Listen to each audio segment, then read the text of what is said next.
안녕하십니까. 수상 경영 7회를 지금 하겠습니다. 7회는 아침에는 앞에는 올라가고 있는데 이렇게는 수상 경영 1페이지부터 목차 전반적인 걸 했습니다.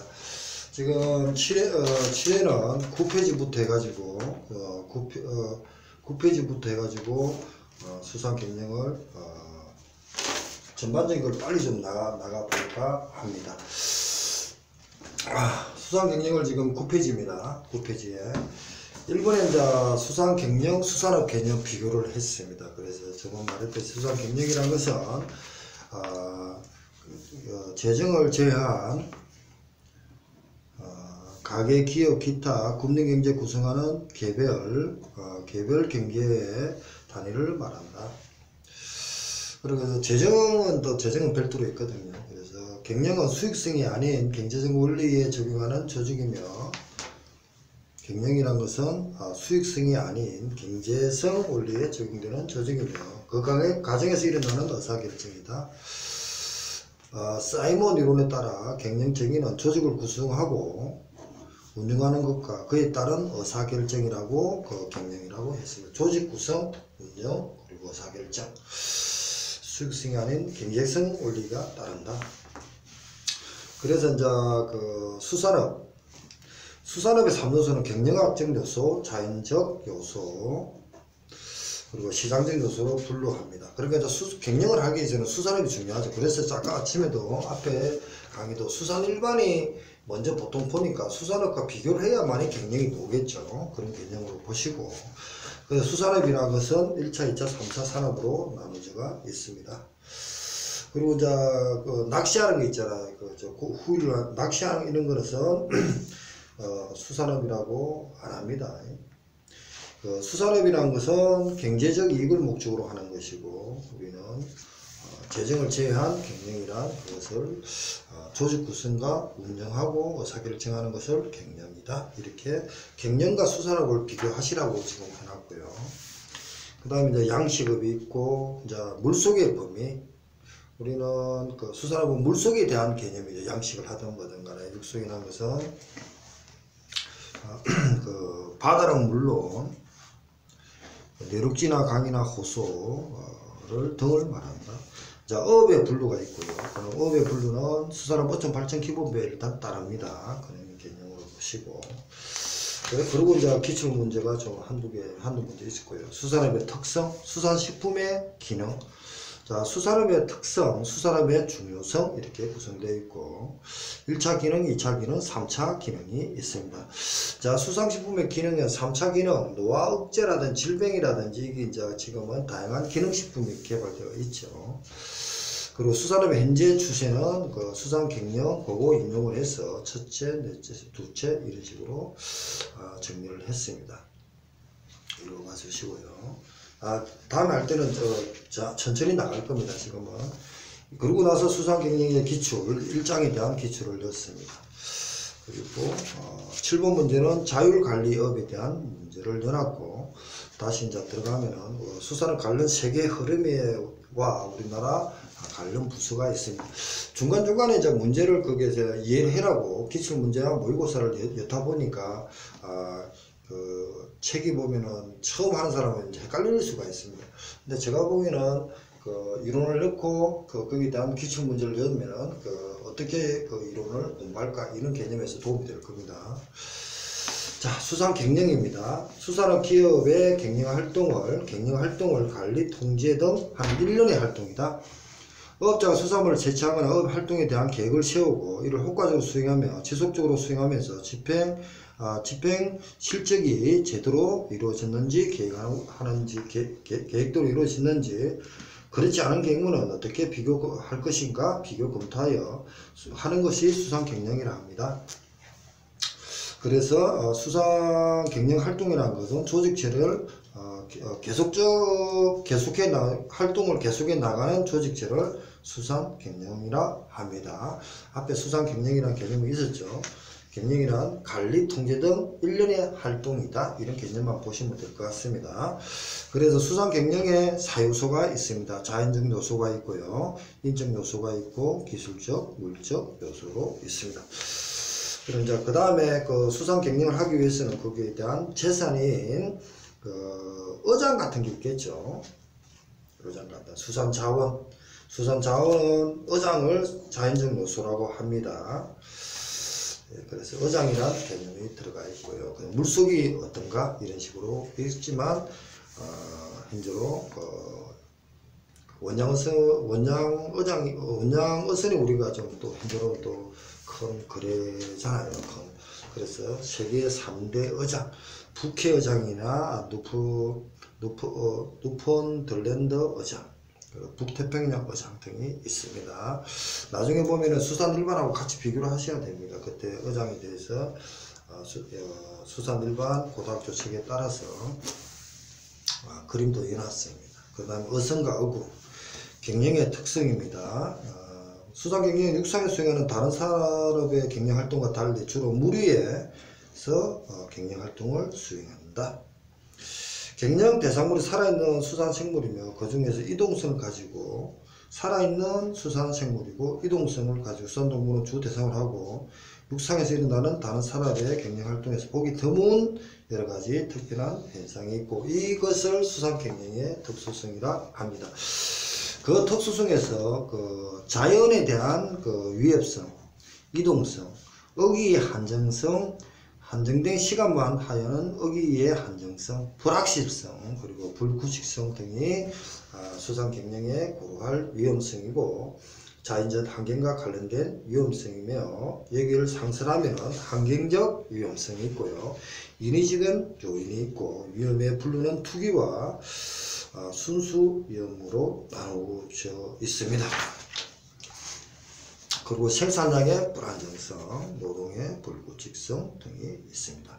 그리고 나도 양식업의 특성은 양식에 대한 기술성은 항상 되지만 질병에 대한 문제 등이 있겠죠. 그리고 양성 기간의 장기성입니다. 보통 우리가 치어를 한국에 수입해서 양식을 하면 6개월 이후나 메이드 인 코리아로 변합니다. 그러다 보니까 결국은 6개월이란 전제가 되어 있다는 것은 그 양식의 양성 기간이 장기성이라는 얘기를 가지고 있다는 겁니다. 수산 가공업의 경영의 특성은 생산에 따라서 가공이 많이 되고 하겠죠. 생산의 종속성, 대상물의 부패성에 따라서 가공업 경영의 특성이 있습니다. 그러고 나서 기출문제가 있고요. 여기는 저 기출문제를 한 20문제 이상을 많이 해놨습니다. 물론 여기서 수산업의 3요소 가운데 자연적 요소, 수산업 요소도 해놨고요. 그리고 어장, 그리고 수산 경영에 대한 여기는 수산업 3요소 경영적 요소, 시장적 요소, 수산업에 대해서 했네요. 경영에 대해서는 나중에 다음에 2장에서 수산 경영의 행태에서 문제가 있을 겁니다. 자, 어가 경영 행태입니다. 어가 경영. 어가 경영과 수산 경영의 차이 이런 걸 있고요. 저도 이제 제가 책을 썼지만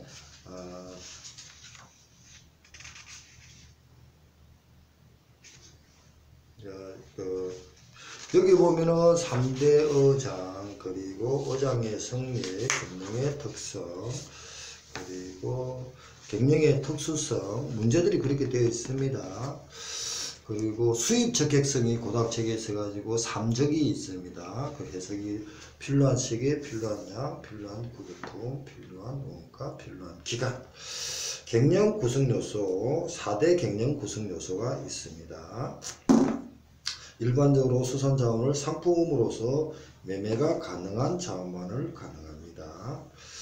자연적 요소, 그리고 경영 요소, 기술적 요소, 수산 경영의 4대 요소는 문제 11번에 해석이 되어 있습니다. 이런 식으로 앞에 논리를 맞는 기출 문제를 응용해서 해석하지 않았습니다. 그 다음에 2장 수산 경영의 행태입니다. 저도 지금 1장 하고요. 간단하면서 오늘 전반적인 수산 경영에 대해서 좀 보려고 합니다. 그래야만에 저도 이번 토요일 날 진도를 나갈 거니까요. 어가 갱년이 있고요. 그 어가 갱년과 수산 기업 갱년의 차이. 그리고 나서 자세히 들어가 있는 것은 특히 수산 고고 기본서 수산 갱년 책을 인용을 많이 했다는 겁니다. 대학 교재도 있지만 개인 갱년에는 사공겸 선주 갱년, 선주 갱년, 상인 선주 갱년 행때 개인 갱년의 특징, 현업 갱년이 있고요. 현업 갱년은 두 사람 이상이 하는 거죠. 유행은 한 명회사, 합자회사, 유한회사, 주식회사, 그리고 나 수산업 협동조합까지 이어놨습니다. 수협의 종류에는 지구별 수협과 업종별 수협과 수산업 가공업 수협과 주항, 수협 주항에 이렇게 나눠져가 있습니다. 그리고 이제 수산 기업의 국제화가 있고요. 합작 회사, 조인트 벤처라고 합니다. 다국적 기업이 있습니다. 지금 하고 그 다음에 수산 갱년의 그 방식이 있습니다. 어업 갱년과 양식 갱년. 구분이 자연적이냐 인위적이냐 따라서 어업 갱년과 양식 갱년으로 나눕니다. 그리고 집약 요소의 이용도에 따라서 집약 갱년과 조방 갱년으로 나눕니다. 그리고 단일 갱년과 복합 갱년, 생산물 종류나 종사하는 업종의 수에 따라서 나누는 것이 단일 갱년과 복합 갱년으로 나눕니다. 복합 갱년은 일찍이 어선이나 하나의 갱년체가 동시에 두 가지 이상을 수행하는 것을 말합니다. 그리고 일찍 어선이 기선 저인망업과 정치희망업 또는 기선 저인망업과 자망업 등을 갱년하는 방식과 한 양식장에서 두 종류 이상의 수산생물 양식하는 갱년 방식을 복합 갱년이라 합니다. 단일 갱년과 복합 갱년. 그리고 단일 갱년과 복합 갱년을 다시 나누었습니다. 이제 여기서는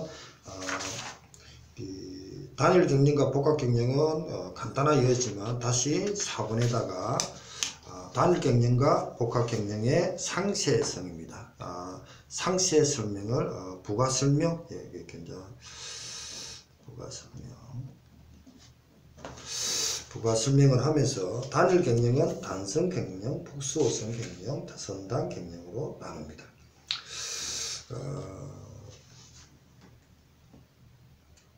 그리고 나서 복합 갱년은 복합 갱년 방식 채택하는 이유는 여러 종류의 업으로 겸함으로써 수입의 안정을 기하기 위한 경우가 대부분이지만 전복을 양식하는 업자가 전복 먹이 공급을 위해 미역이나 다시마 양식을 겸하는 경우 같이 서로 보완적인 관계를 가진 것을 겸함으로써 수입 증대가 목적이다. 하나의 수산객 여러 개의 선단을 보유하는 경우 선단별로 업의 종류가 다르다면 선단 경영하면서 동시에 복합 경영이 된다. 종사 업종에 따라 구분해서 매너, 허가, 신고, 등록 업으로 나옵니다. 그 다음에 이제 이 장은 이제 그림에서 기출문제가 들어가 있습니다. 수산업의 대규모 경영의 특징, 복합 경영의 장점 이렇게 권리가 됩니다. 그 다음에 수산 일반하고 공통되는 어구의 기술 개발 등이 있고요. 연안업의 경영, 다양하게 중소규모의 수산 경영, 대규모 경영의 일반적 행태 등을 나눕니다. 예, 그래가지고 이제 1장, 2장이 끝났습니다. 예, 이렇게 해가지고 7회는 9장부터 42페이지까지 하면서 1장과 2장을 했습니다. 1장에서는 수산업 경영, 수산 경영이 뭔가, 수산업이 뭔가 이런 개념이고요. 그리고 이제 2장은 수산 경영의 행태입니다. 수산 경영 행태를 설명했습니다. 이렇게 해서 7회는 이렇게 해가지고 일단 마치겠습니다. 마치고 바로 8회는 3장부터 43페이지죠. 43페이지부터 또 8회를 하겠습니다. 43페이지는 어장행성과 어구, 수산 일반하고 중복은 됩니다. 그렇지만 반드시 다시 중복되더라도 경영 시각으로 봤으니까 좀 봐야 됩니다. 그 다음에 수산물 유통농 4장, 수산물 유통과 마케팅을 간단하게 또 진도를 43페이지부터 101페이지까지 간단하게 하겠습니다. 예, 이렇게 해서 7회는 이렇게 마치고 지금 6회는 올라가고 있습니다. 예, 감사합니다.